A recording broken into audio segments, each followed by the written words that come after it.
Bonjour à tous, avec l'aide de Dieu, le Hayom Yom du 9 Menachem Av, jour de la destruction des deux temples, mais aussi le jour de la naissance du Mashiach. À Shacharit, le matin, on ne fait pas la prière avec les téphilines.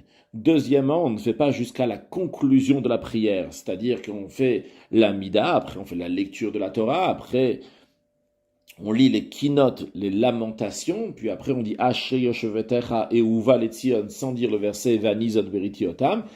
Puis on conclut avec le Kaddish Tidkabel, donc le Kaddish dans lequel en général on dit que Hachem reçoive, accepte, réalise nos prières, mais justement là on ne dit pas la phrase de Tidkabel dans ce Kaddish Shalem, de ce Kaddish en entier, pour pas dire qu'Hachem reçoive et réalise, concrétise les keynotes, les lamentations.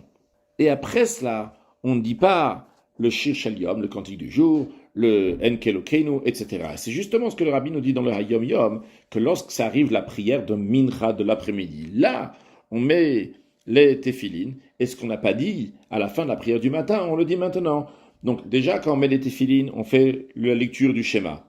Bien qu'on a fait la lecture du schéma le matin, mais à l'occasion qu'on met les téphilines maintenant, on fait la lecture du schéma. Puis, après, on dit le Shir Shel Yom, puis après Enkelokeinu, et tous les shiurim, toutes les études qui sont liées avec la prière de Shacharit du matin, ce qui a priori veut dire donc le Chumash Teilim Tanya, le Chitat, et après donc la prière de Mincha. Ça c'est le premier point dans la Hayom Yom d'aujourd'hui. Un deuxième point dans la Hayom Yom d'aujourd'hui, vu qu'à Tisha B'Av, le 9 Av, un des interdits c'est de mettre des chaussures qui sont en cuir. Donc on ne dit pas la bénédiction chez Asali Kol Tzorchi qu'on dit dans les brachot, dans la bénédiction qu'on dit tous les matins, que Dieu a fait tout ce qui est nécessaire pour moi, tous mes besoins, qui fait référence aux chaussures. Et le chidouch, il est ici, que bien que le soir, à la fin du jeûne, on peut mettre des chaussures, et même si on a la possibilité de mettre des chaussures, c'est bien de mettre des chaussures et faire kiddush levana, la bénédiction de la lune, avec des chaussures. Mais quand même, la bénédiction de chez Asali Kol Tzorchi, qui est donc pour les chaussures en cuir, ça, on laisse le lendemain. D'ailleurs, c'est intéressant que le rabbi précédent, il a demandé cette question-là à son père. Son père lui a répondu de laisser pour le lendemain. C'est une question donc que le rabbi Rachab lui-même donc a demandé à son père, le rabbi Maharash. Et le rabbi Maharash a demandé cette question-là à son père, le Tzemar Tzedek. Le Tzemar Tzedek a demandé cette question-là à son grand-père, le Admor HaZaken. Et chacun d'eux, donc, il a répondu à sa descendance que laisse cette prière-là, cette bénédiction-là de Sha'as Alikol Tzorchi pour le lendemain. Un troisième point de la Hayom Yom, le rabbi nous dit qu'il faut étudier le Chumash, le Tanya du jour. Un quatrième point, le rabbi nous dit que le rabbi Rachab, cinquième rabbi de Chabad, chaque année, le jour de Tisha B'Av, il étudiait Eicha Rabba. C'est-à-dire, il y a le Midrash Rabba. Dans le Midrash Rabba, nous avons Bereshit Rabba, Shmod Rabba, Vayikra Rabba, Midbar Rabba, Dvarim Rabba. Et il y a aussi donc Eicha Rabba, qui est donc le Midrash qui interprète et qui développe donc la Megillah de Eicha, des lamentations. Il étudiait aussi la Souya, le sujet donc qui commence à partir de Rabbi Yochanan Hadi, etc., dans le chapitre qui s'appelle Hanizakin, dans le traité Gittin, là-bas qui parle de la destruction du temple.